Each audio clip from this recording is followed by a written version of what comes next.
Alam mo yun, ito nangyari sa buhok ko. Kakaiba ito, guys. Kanina pa ako, after dinner namin, inaano ko talaga kung paano ko talaga mga ano. So, gamit ko ulit ito, paunti-unti. Inaano ko talaga kung paano talaga.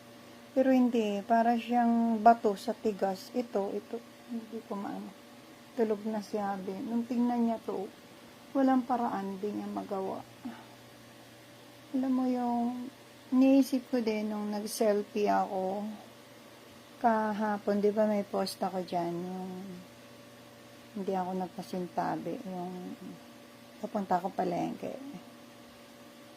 Yung pakiramdam ko kahapon nung nag-selfie ako, doon sa malapit sa gate, ay parang may nakatingin sa akin, pero sabi ko CCTV lang. Yung, di ba, yan yung nasundan dyan na post ko, na punta ko palengke, naka-yellow ako ng bag, tapos umikot ako. So, gusto ko nga kanina,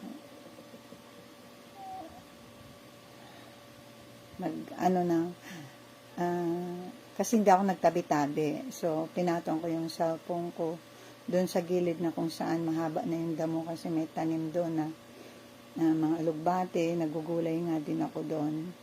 So, yung kahapon, tapos pa lang ang ulan. Tapos, umakyat din ako sa pader, kumuha ako ng malunggay, nilagay ko sa tambakol. Ang kahapon yun, hapon na. Pag akyat ko ay mataas, so dapat nagpasintabi ako. So, medyo naisip ko lang, baka ako may nasabi. Kasi, kakaiba ito. Kakaiba talaga. Ito nga, hanggang ngayon, inaano ko. Kakaiba ito. Kasi, ayun, na naman, nagsasayang na naman ako ngayon ng oras. Hanggat di ko ito nakukuha. Ayan nga, ayan si Abi, oh.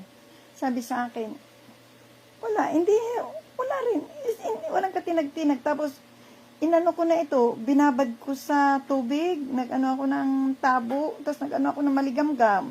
Wala, tapos kumuha ko ng mantika. Wala talaga, hindi talaga siya matanggal.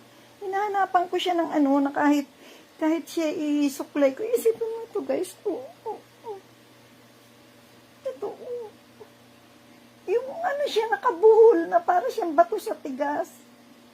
Yung inaano ko nga siya nito, kasi kaya naman siya nakalkagin kung talaga siya matatanggal. Kasi imagine mo, guys, kung dito, ito, kasi imagine nung nagkulay ako, ito yung kinulayan ko eh.